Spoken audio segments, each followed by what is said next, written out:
Before I get there, as I was talking about this retention and attrition business, a nice story came to my mind. I think it was somewhere in 2008-9 when Pranav Roy was interviewing Narayan Murthy and Bill Gates on a nice program. And he asked Narayan Murthy that how do you manage to attract and retain the best talent in Infosys? At least those were the days then, NRN.1, 1.0 or whatever. And he says that, I create a rainbow and give every opportunity to every employee to pocket a part of it. Wonderful. And answer. Yes. And then make him believe that this rainbow belongs to me as well, just as it belongs to him. So it's something, rainbow belongs to me as well, just as it belongs to him. So it's something which we can call a shared vision. So I think the only way, according to me, I'm not an HR expert, but the only way people can hold on to organization is when they see their future and company's future tied up together. When they see company as their company, when they're aligned with company's growth plans. Now coming to the question that you asked me, is HR really doing that? First of all, HR, and I'm not, it's not calling shots on any fraternity, but first of all, HR need to understand customer better. The fraternity, but first of all, HR need to understand customer better. They need to speak customer language. They need to understand company better. Company better not as in employees better, but what company's products are, how do they add value to our customers, what do they mean to customers, what products company would like to see. And again, I don't want to put anyone on a spot, but not many HR professionals can put hand on the heart and say that supposing my sales guy doesn't show up on a duty tomorrow, and I will stand for him and I will make an impressive company or a product pitch for our company. Wonderful, wonderful. So that's point number one. Point number two, only when HR speaks the customer language, only when HR starts to understand business drivers, detractors, business dynamics, microeconomic environment, then only all these programs of stitching the transformation together are really relevant. Otherwise, I think you use the word which I wouldn't use, that we are just being courier, that okay, business told us to do this. I didn't say we are. Are they? I asked the question, are they? So, the point I'm trying to make here is you got to feel the pulse, you got to be at the grassroots to understand what are the transformation themes, what do they mean to our customers, what do they mean to our organization, what do they mean to the business manager in his role. And only when they understand, they will be able to put something together. I think sir mentioned a good point about customer satisfaction. I'm not very fond of customer satisfaction, but I'm very fond of voice of customer or voice of employee. I'm sorry, you said employee engagement survey, not a customer. So, this is typically done by the market research agencies on a 5-point. In my doctorate program, we all did this, right? Primary research and put a questionnaire and statistical analysis and all that.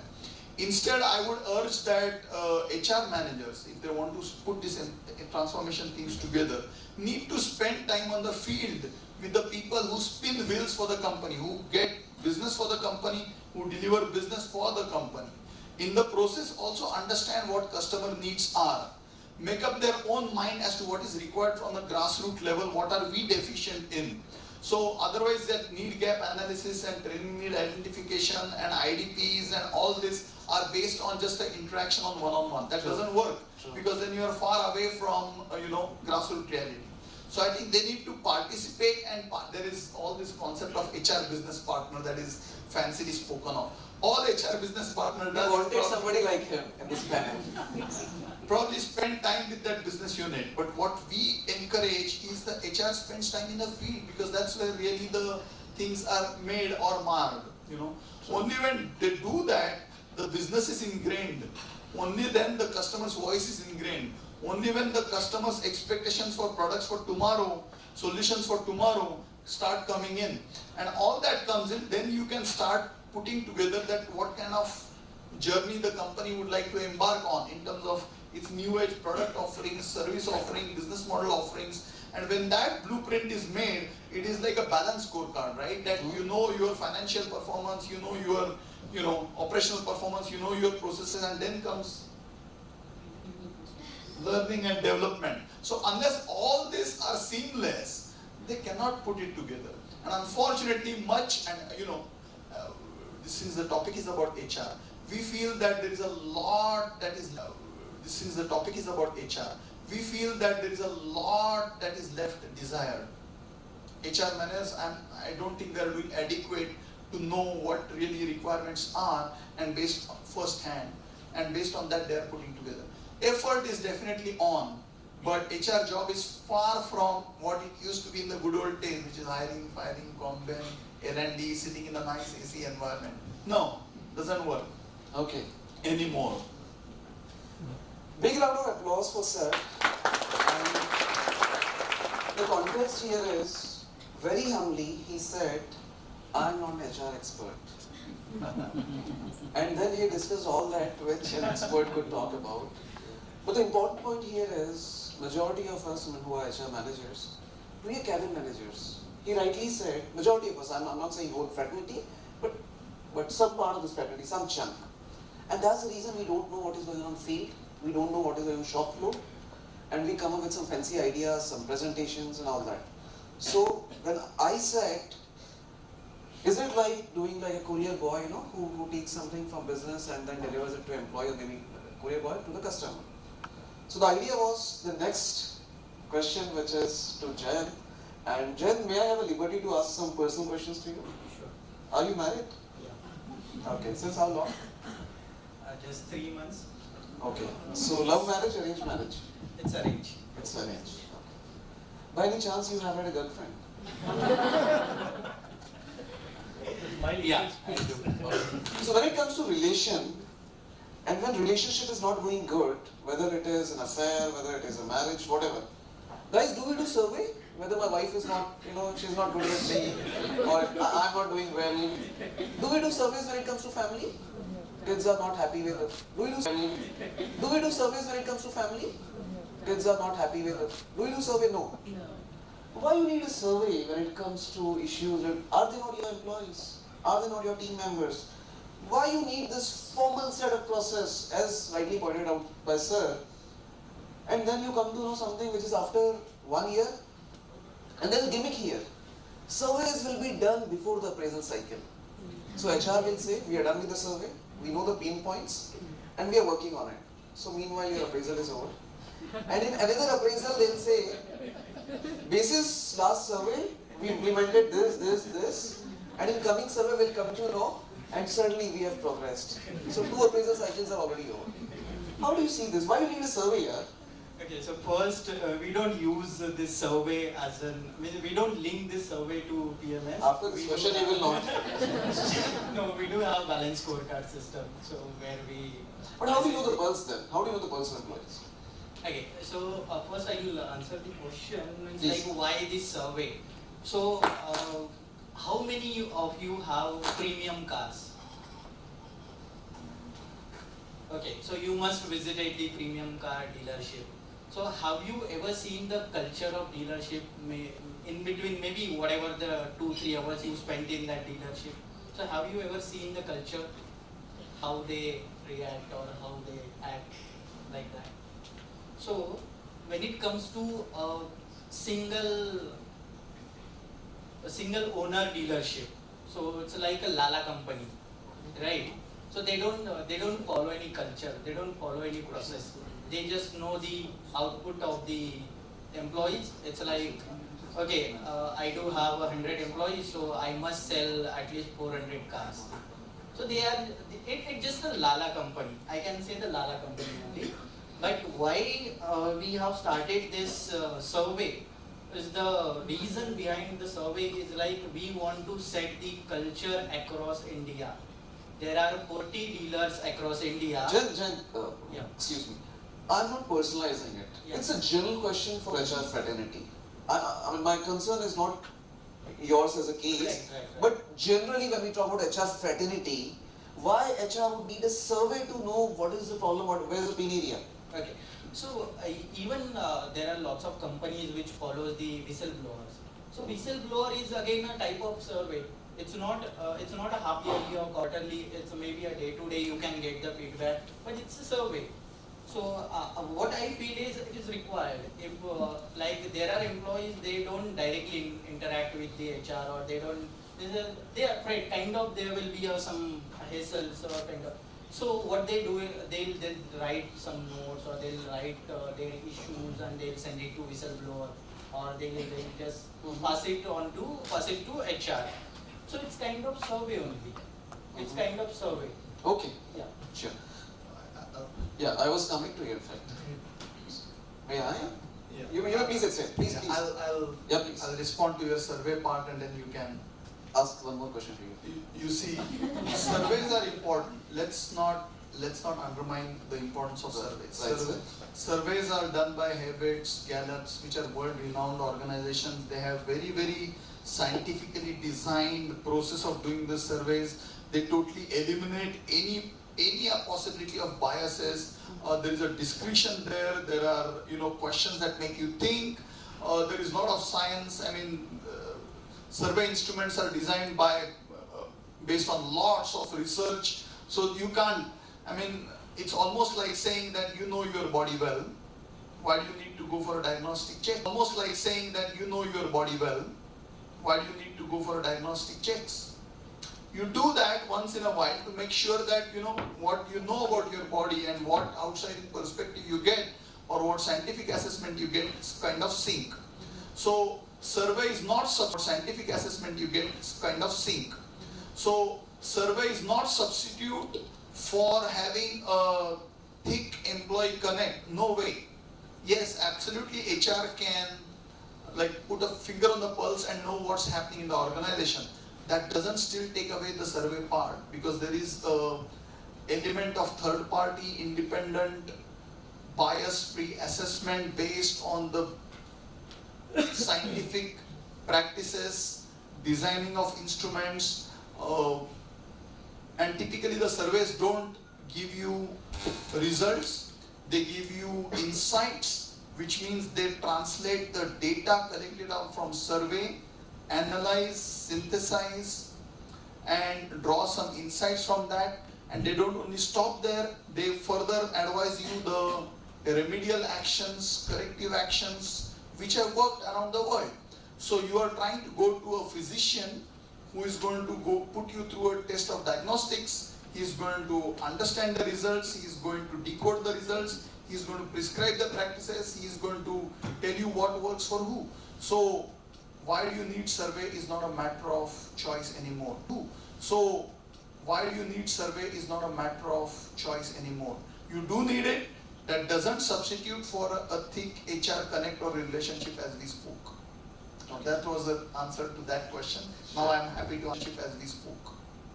That was the answer to that question. Now I am happy to answer the question. May I add something here? Yeah, please, please. I would like to share one of my experience. Please, thank you. Actually, I'm stealing this opportunity to You're most participate in welcome. the discussion. Actually, I was handling one consulting assignment of one of my corporate clients in Ahmedabad, and the issue was somewhat similar to what we are deliberating upon. And it was not actually attrition issue, it was actually focus on execution excellence. The client and the management is concerned about execution excellence or execution abilities of the entire team. And when I was talking to the group of HR executives as well as business executives sitting in that group, they said we have all common shared vision, shared values, and still we understand that people are not in line with our vision. So what is the disconnect? That's what we are trying to figure out. So for a moment then we connected to a very interesting writing by Ram Charan on execution, wherein he has explicitly mentioned this fact that many a times it's a belief or a belief system within the organization that brings a difference in execution, or that brings a difference in performance. In fact, a belief is something like a place where a rubber meets a road or rubber touches road. So despite having a common value system, despite having a common vision, shared vision, if my belief as an individual into that value, based on my all previous experiences, or based on the kind of communication flowing in the organization, my responses to the given situation may be different from somebody else. And so actually the client conducted a survey in the entire organization, and they tried to understand for a given situation what are the different responses by their employees, by their team, and then they understood what are the flaws in the belief system, how individuals are believing in the values or vision or the entire organizational system, and currently they are working out. So I personally feel that these surveys are important. Okay. So for a while it is like, it might be perceived by audience, why moderator has asked survey is not important. So Survey is the most important. Just to Sure. just to add one more point to Please, this, is that when the survey instruments are designed, okay, let me step back. Many of us go to ophthalmologist to check our eyesight for correction, and the ophthalmologist puts you in a special classes and he tries different lenses to see whether your vision correction is actually required or no. And you don't know because you are focused on reading what's on the screen, and he tries different things. And without you understanding it, he tries the same lens different times to make sure that you are consistent, your replies are consistent. You don't understand it. He is trying to try different permutations, combinations, but in the process, he also makes sure that the one that you are choosing, that I see this better, again after some time he'll try with a different option to make sure that you stay consistent with your reply. Survey does something similar. They ask the question that has the same philosophy or thread in a different language to see the consistency. So another way the surveys actually make sure that the position taken by the employee actually is not frivolous. So the survey instruments are designed in such a way, and we've learned this in our research, doctorate research program, that they eliminate redundancy, inconsistency, or erratic responses. And that is all the more reason that the surveys done by Gallups and Hewitts and some of the renowned HRAs are actually to be trusted. So that's also a very important part of that, sir. Thank you, sir.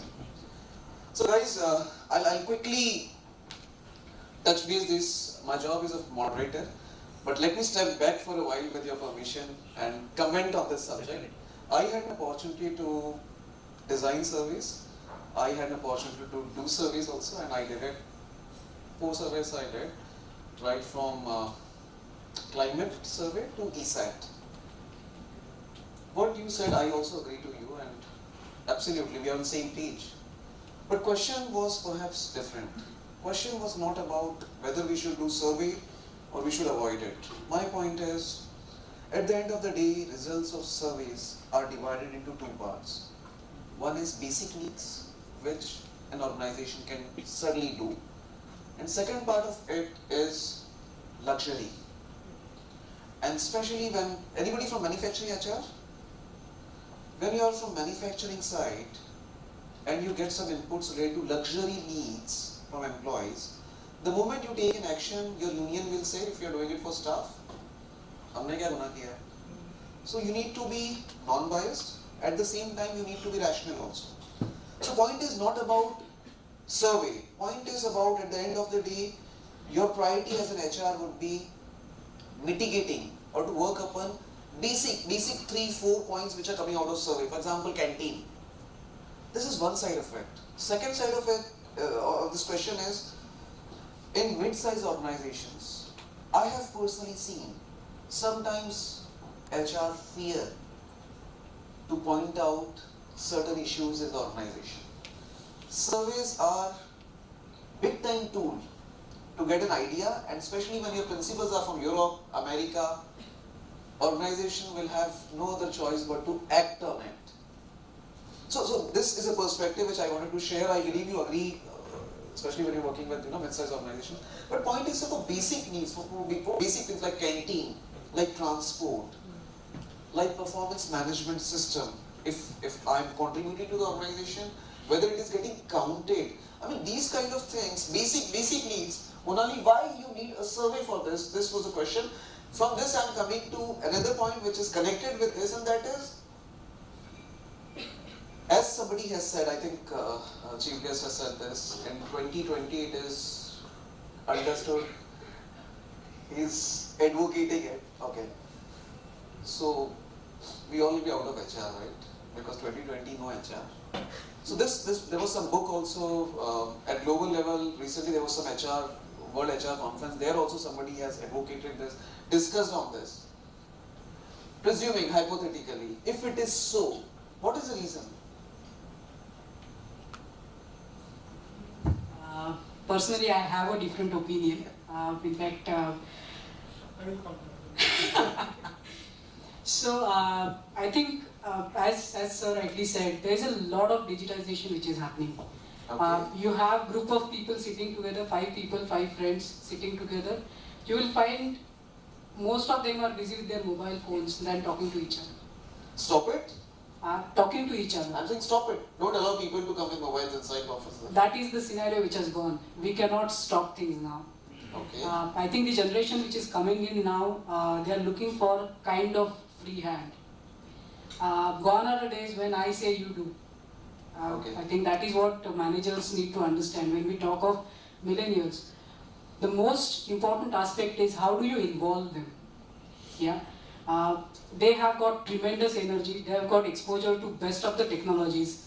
How do you involve them? How do you use their creativity? How do you use their innovation to come up with different ideas than saying that stop mobile phones? And there are companies who do this. If you enter organization, stop using mobile phones, they won't allow you to. All the pharma companies. All the pharma companies. And then that is something which kills the innovation in the workforce. So I think these are all distraction. At the same time, they are advantages because they have got access to any information in the world. And that digitization is reducing the kind of interaction, human interaction and things like that. And that's where, like, if I need a kind of letter, I don't need to go to HR. I'll just talk to my system and the system will generate that letter to me. So I would say transactional activities of HR will reduce, but still the developmental aspect of HR will be required. So as In a fact, fraternity it will collapse, you're saying? I'm saying the transactional roles will be Okay. reduced because that will be, that role will be taken by the Digitally technology. driven. Yes, but then there are developmental aspects wherein the communication needs, the human needs will still play a role, and HR will have to transform that thought process in terms of how do you still use technology to make it more efficient and still make it more effective with their presence. So according to me, that human touch, that developmental aspect will still be required, but the transactional roles will definitely, So HR will not collapse, you're saying? I don't think so. Oh, wonderful. Thank God. We can have one-on-one discussion with sir later on. Would you like to contribute, sir? Would you like to dare to differ with lady? No. If I'm in house, no. But here, of course, I can. So, I think I agree, because why we have started, sounding like this, particularly we have gone to a lot of tractions, meeting with, the academia people, also the corporate people and all. Because you see, the HR is itself, it's going for a transformation. So when I say transformations, what I mean, like what I was talking about the chatbot, if you talk of the machine learning, we talk of the AI and all, a lot of infusions are there, in terms of the technology. So like in one particular department, if let's suppose there is in organizations there are 10 people who is basically involved for the recruitment. Okay, recruitment is basically, it start with maybe the community kind of thing, the social connect, then you just refer some profiles and all, or maybe you're using some of the platform like Naukri.com and all, you're getting the the relevant what I can say, the profiles and all, go for a scanning, scrutining, and then based on that, you call for the interviews and all. So this all, I may say, the transactional job, it's going off. Because one AI, one chatbot can do 10 times more productive and effective than what 10 people can do it. Okay, so that way, I fully agree the transactions part, the operational parts are going off. Because now we are no more into, some kind of a boundaries or the workplace or say the workforce, and not similar. They all are changing and they are going for multiple transformations because of the IT and all the technology part which is coming into the place. But some of the human touch which I feel, I think still it is there. Recently, Reliance, as a part of Reliance, we have gone for an implementation of LinkedIn platform for learning. Now I'm telling you, I can show you right now, which is uploaded in my mobile. You put any of the topic which is related with your personal development or professional development, you will get such a fabulous kind of videos, and those videos are at the various level. Like if you are a beginner, I wanted to learn photography, forget about the organizations and all. My organization is providing, on the Lynda platform or on the LinkedIn platform, how I should, as a beginner, I should learn photography. And that's not the end. Once you are completing that particular course as a beginner or intermediate or expert, you are going to get a certificate.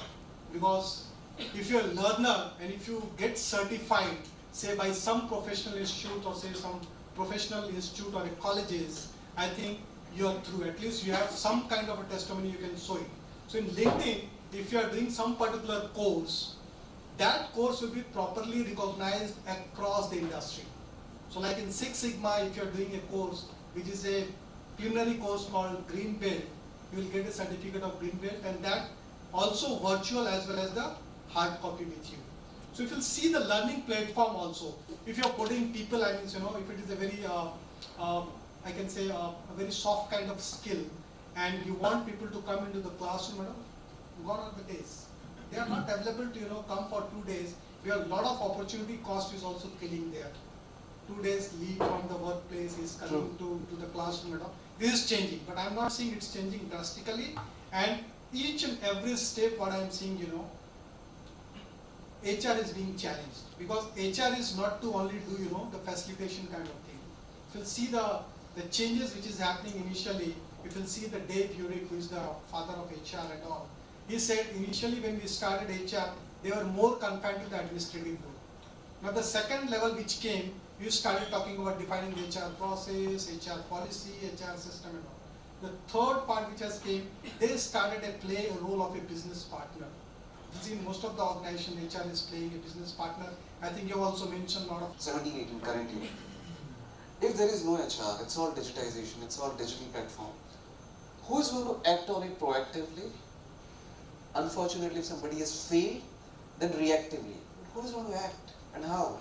How do you see this, since you're HR leader, you're at senior level?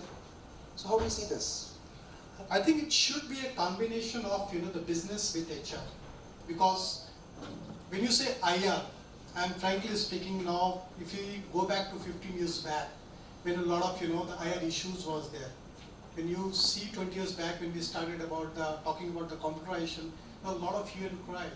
It was going to take our job, this and that, everything happened, and a lot of strike happened, a lot of the productive hours has gone for stopping this and all.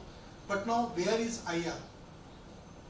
Now if you see currently, we are not in the era of a completely blue collar kind of job. We are going in a major transformations currently from blue to gray, gray to white. We are a knowledge worker. Do you feel that you will start, treated by the manager as a worker? No, everybody is they have their own identity. Everything is getting customized. If I say this is the HR policy for travel, okay, and it is applicable to everybody. No. You need to have a customized services. True. Until if you are not getting a customized services which is for you, okay, and when I say you, I call it what's for me in this particular HR system. What is for me in this particular HR processes? Am I going to benefit? Is this going to enable me, or it's going to be a showstopper? I can give you the example of ITC where is no documented HR policy. You'll be surprised to know. It's a $9 billion company, no documented HR policy, no blue book. They are excelling based on the need of the employees. And if you see what kind of the facility they are providing, if I get transfer say from Bangalore to Calcutta, I need not to worry for even the admission of my kids. No, not at all. It's all being taken care by ITC employees, the support services. They will take all your luggage, they will find out a house, they will also find out a education for your school for your kids and all, they will facilitate everything. That is HR.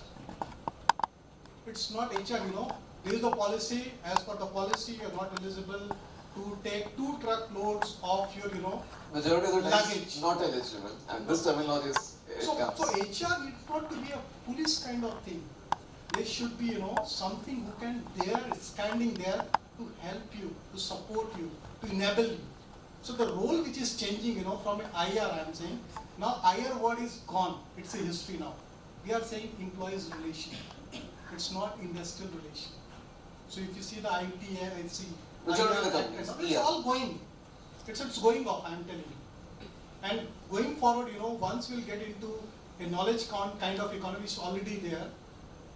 I think these all IR issues and all, because if my organization is not, even I was talking in the morning also, the trade unions, they're sitting in front of the management. They're taking, some of the targets. They're taking the revenue part, the P&L They're part. participating.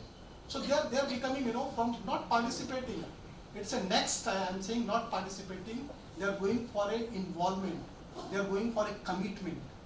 So now the entire model, if you see the business No, but model, commitment has been there since ages, because if you go through any of the wage agreement, there is a commitment. still I'm saying wage agreement and all, it all was directive. This is my demand. Corrective. Okay? So they will say this is my demand, you will come to a negotiable table and then there will be some kind of agreement. And there are a lot of, the conflict will be there. And somewhere they need to, come up with some of the bottom line where both the parties is agreeing and then will start excelling. Those are the gone days. True. So your survival is basically when the organization is surviving. Just see all the top 10 organizations currently, those who are at the $1 billion or $1 trillion and all. Whatever. If you see the history, they are not 15 years, more than 15 years old. Very young. Where is GE? Such a giant, Ariba, where they are, Alstom, all gone. Wonderful. Make yourself change. Accepted. So I will be taking a keyword from this complete comment, and that is enabler. You said HR as an enabler. Sir, to you. When it comes to retention, majority of the times it is seen that once somebody resigns and then manager accepts the resignation, it comes to HR table or maybe HR mail or whatever it is. How do you see HR as an enabler, or maybe in a positive way? How can an HR play, I'm not talking about head HR, maybe a plant HR, maybe a field HR, maybe HR business partner, that function. To which extent you think in at actual business scenario, HR BP or HR business partner is playing a key role to mitigate this proactively, or at least to assess this, so that business is aware that there is a possibility that in so much time X, Y, Z must be moving out. So we should have the talent in place at right time. Is it actually happening? I like I said, I don't want to comment individual company wise. I'm not going to general talk answer. about my company. Two things I wanted to make very clear here. That first of all, attrition is made out to be a bad word here. It is not. Some percentage of attrition is absolutely acceptable. It's healthy. It allows the fresh talent to come in. It allows the people who have hit the glass ceiling to move on. So to that extent, there has to be a churn, because unless there is a fresh blood coming in, it doesn't work. And the companies are not growing at an infinite pace as they were at once upon a time. So first of all, let's not put attrition as a kind of villain. So let me correct it, regretted attrition. Yeah, okay. So just coming back to the question that you were saying, how HR people can be proactive and be a business enabler. I think that's the question on that short of it. So every year, every business unit has to make a business plan. Yes. One of the part of that business plan is the HR staffing, organizational movement, and so on and so forth.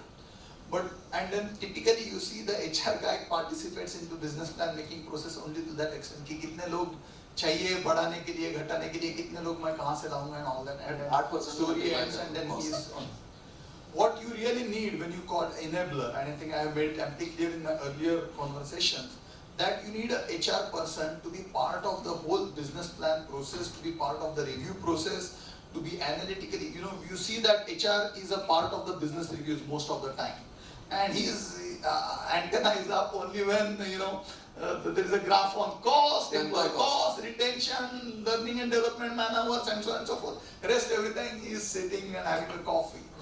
In reality, what happens is HR need to be partner. When you talk about enabler, and maybe I'm talking about ideal world, but at root of every problem there is an HR issue. At the root of every problem there is an HR issue. So it's like to some extent. Her successful आदमी के पीछे एक महिला का हाथ होता है. No, it's as simple as that. People make the company. Company is what? What is a company? Company. Just taking a diversion. There was a letter that Toyota sent to Detroit headquarters of General Motors saying that send your experts to see our factory. Somebody said they are playing a prank. What is all this nonsense? How can Toyota invite General Motors executives? And let it pass. Another week afterwards, sir, reminder one, can you send your best of the people at our office in Japan to see what we are doing and how we are doing? And the Americans, these guys must be crazy. Are they serious? They just lift a phone and say, yes, indeed, we are from Toyota, and we want some of your best executives to come and see what we are doing. And then, they say these guys are serious, they send the best of the people there, and I'm talking this about decade-old story, and they go and visit Toyota's plants, see elsewhere, come back, and they report to the management, oh, very impressive facilities they seem to be having, robots like us, this like us, that like us, and all that, but you know what? Their plants are way smaller, their warehouses are way smaller, their inventory is way smaller, they're nowhere near to us. Those were the times, the just-in-time and 5S and all these were coming in, and all this meant that you don't need inventory, raw material store, finished goods store, and all this anymore. So what Toyota said then is that you can take everything away from us, everything that you are seeing here. Just leave our people alone, and we can create another Toyota. That's the belief Toyota had in its people and its processes. So what is an organization? It is about people, nothing more, nothing less. It is about a visionary who, founds the company, the think tank that takes the company from one level to a next orbit, So it's all about people, number one. What HR managers can do as a business enabler, they can participate in the business plan process, they can participate in the product development process, they can participate in the business review process, and at every issue that is identified, whether it is product not performing, whether the customer complaint unresolved, whether it is inability to document, find the opportunity areas for the existing employees to improve and make a development plan based on that, or clearly figure out a knowledge skill gap, or figure out a chair that is supposedly lying vacant that should have been filled. So all this happens only when the business manager gives call to HR that, hey, we have problem with this guy, and then what is the problem, it all starts from there. So when you say HR as an enabler, he actively participates into all these business processes, whether it is budgeting process, whether it is new product development process, whether it is customer response time process, whether it is innovation process, you name it. I can go on and on. And then by participating, you really mean that you are taking away notes that what are the skills we have today, what are the desired skills, is there a gap, is the gap bridgeable by the existing resource by way of training, or do we have to hire new talent? There's a lot that HR fellow can do. He can at the same time go to the competitors, organizations, associations, bring in the best practices that are in play, put those practices in place here, bring some of the best technology tools that our chief guest was mentioning, put that as a platform. There is a many things HR can do as business managers. They need to have their own budget. Today, typically the HR budget will comprise of employee cost, L&D budget, and some softwares here, there, payroll, outsourcing, this, that. No, just go way beyond. Have you heard any time that any root cause analysis of a problem the HR guy is contributing? He is not. So I think whether it comes to technology, insourcing, outsourcing, what HR guy has to do here? No, it's not. So when you really say, and I think there was a discussion on the side about whether HR will exist or not. There was a nice, just yesterday or day before at the NCCI General Body meeting, there was a nice commentary Dr. Naushad Forbes gave, or Sanjeev Bajaj gave. He said that the earlier way, the only way the businesses could be set up is Land, you don't need land today. So a transformation theme that we talked about is requirement of land to non-requirement of land. Funds, that you need to have money. No, there are enough VCs and angel investors and people who are willing to, so you don't need money to start business. Then you need people. No, today many of the people, you need to hire some, you don't need to hire people. People are based on the transactional, tactical alliances, outsourcing, insourcing. And the last thing you were saying was asset, that you need plant, machinery. Gone are those days. I think, again, going back to what our chief guest mentioned, out of the top 10 Fortune 500 companies, only 3 or 4 have been able to retain. Exxon, Shell, Mobil, GE. The rest spaces are all taken up by new age companies, 6 big players, Facebook, Google, Microsoft, Amazon, and so on and so forth. So what we are experiencing are all these transformation themes. In this transformation, and that's why I go back to my opening remarks. If HR can partner in business transformation, customer transformation, product development transformation, business model transformation, then he will not need a separate brief from the management or a BU head about hiring people, about learning development, improvement people, training need identification people, new software requirement. So he can be proactive, he can be part of that, and that would mean that he will have to write down his job description, and as we were discussing that the new avatar of the HR manager by 2020 will emerge in the form of a business manager, and then he is really truly acting as an enabler. Wonderful. So business, since he represents business side, business has said that 2020, it's more about conversion of a role. It's not about end of HR. So with this note, I come to you all, and now there can be questions from audience, and you can directly ask these questions to specific panel members, and they would happily they would answer. Anybody? Can we have a quick question and answer session? Let's say for next 10 minutes. No questions? Yeah, please. So,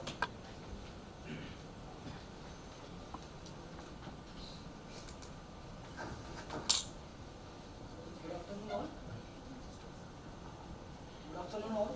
This is Pankaj from 3D PLM Software Solutions, HR operations side. So I am the one who always face my internal customer, that is employees. First of all, we were discussing on surveys.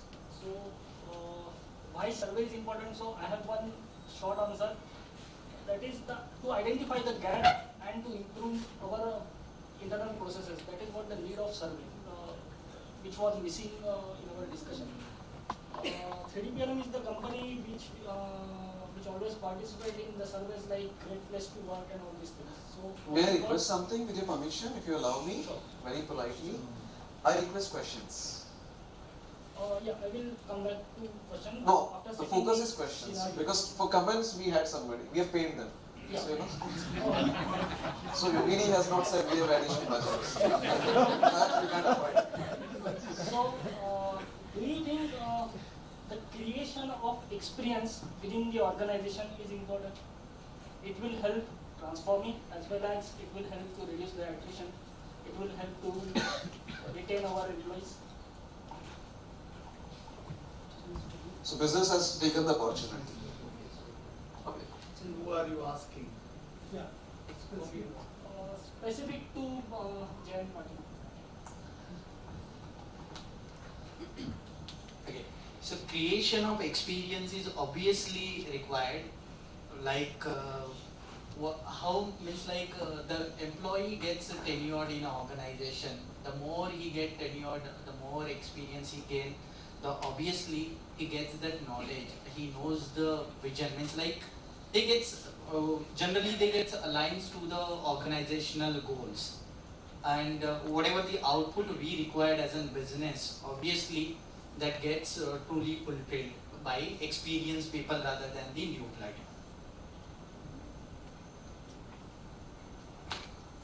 Is this okay? You would like to have some more comment by, let's say, some another panel member? How to create that experience? What HR can add into that?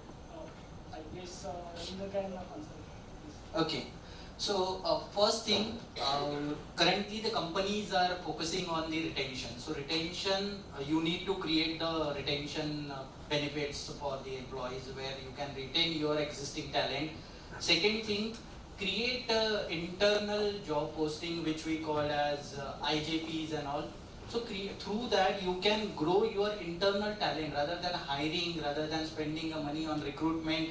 Create the internal talent, create a succession planning so that your existing employees can stay with you, and the retention automatically there will be a retention and attrition rate will go down.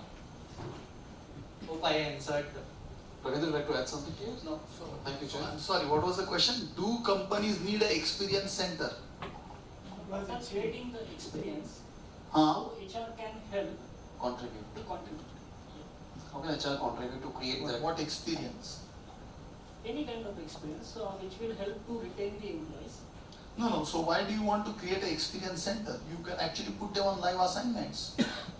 You can really find out their aptitude is, you can chart out a career progression for your star employees, put them in a structured manner, rotate them, and you can, why create a simulate experience center when you can have actual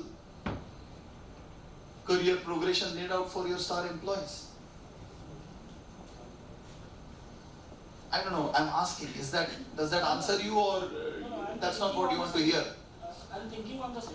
Why it is required? Because IT companies are thinking that they are creating experience for the employees. No, so Do you have an answer for this question? Yeah, so, You already so have two an answer. quick points. There is no one shirt that fits all, okay? So different sectors, different companies will have different requirement. Yeah. Maybe you have IT in mind, but typically my take is you should, as far as possible, have people exposed to real life experiences and not simulated experiences. In certain cases it may not be possible, that's fine, then you can have them. But in reality, you can actually put them through the real rigor. So I would like to add something here with your permission. Chief Justice. Just please. Okay. Well, take the example from I think you are from 3 p.m. Huh? 3 p.m. So basically they are into the product lifecycle management, correct? Yeah. Okay.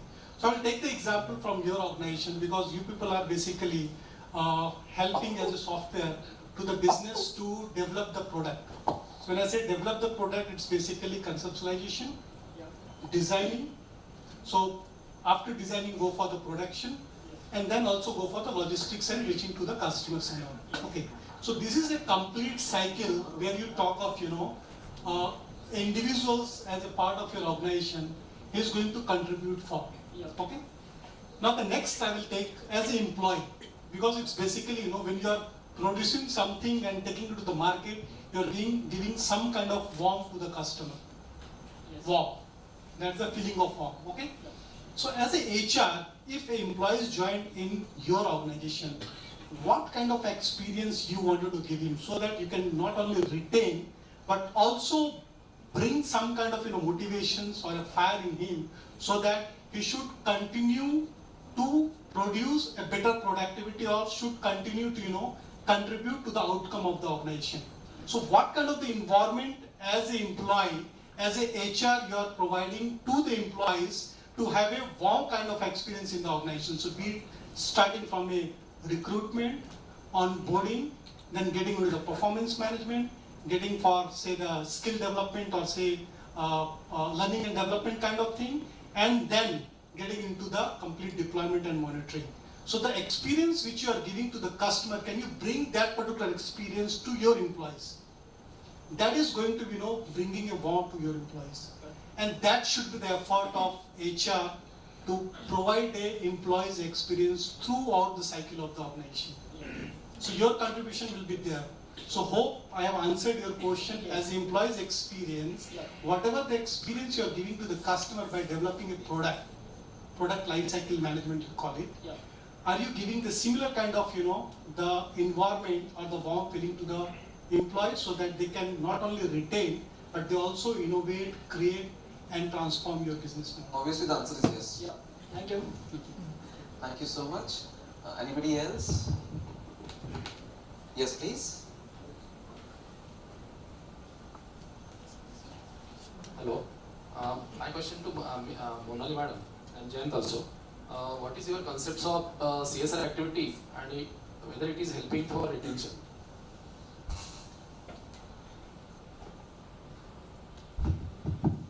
I'll just stand up so that I can see you. I think CSR these days, it's really playing a great role, and I've been fortunate enough to work as a part of CSR team member as well in my organization. And last 3 years, we are actually driving a structured CSR activities. And the best part that we do is involving employees in CSR.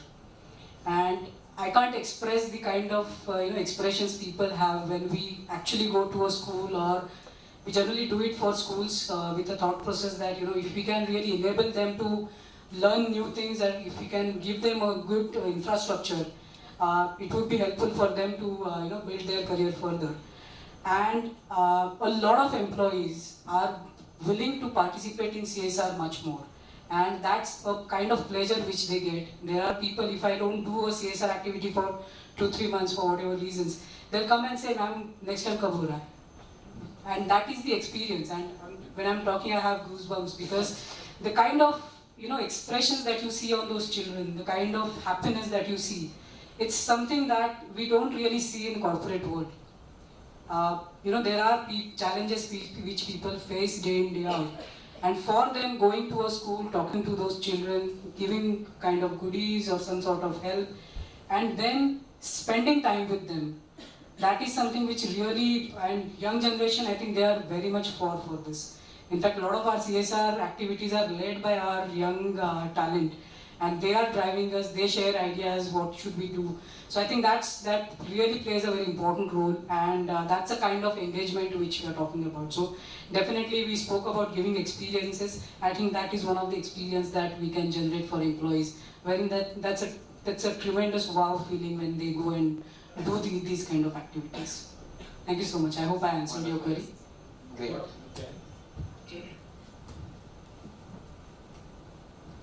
Okay, so CSR activity, I am completely agree with Monali.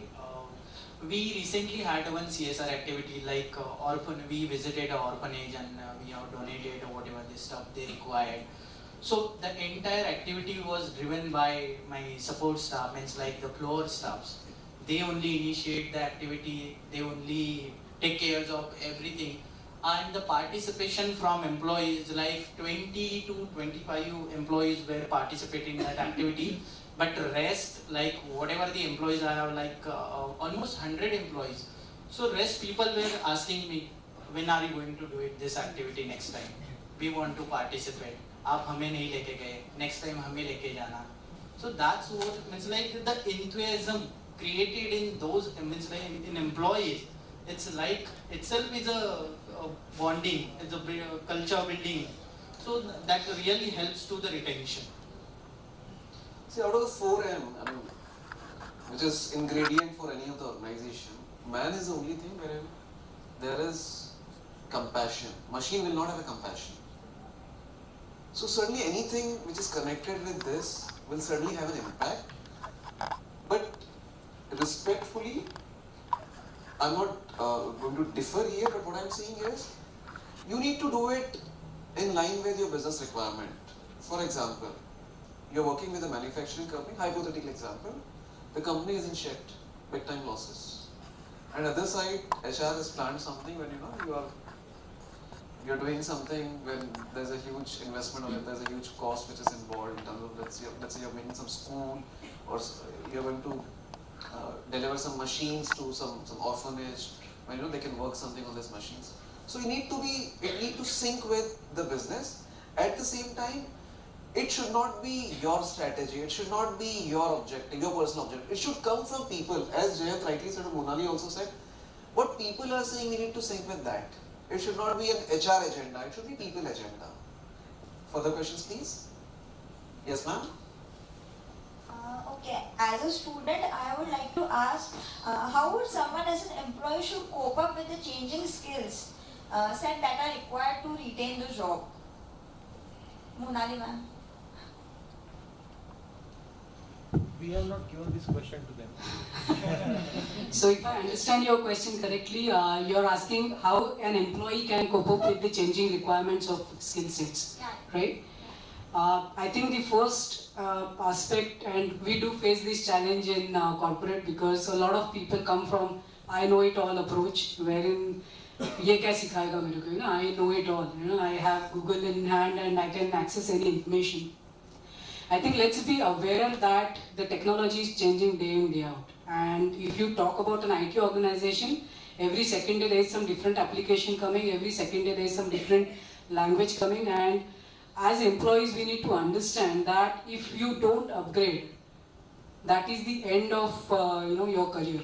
And I can relate this to a book and a story in 7 Habits, wherein the guy is actually a woodcutter.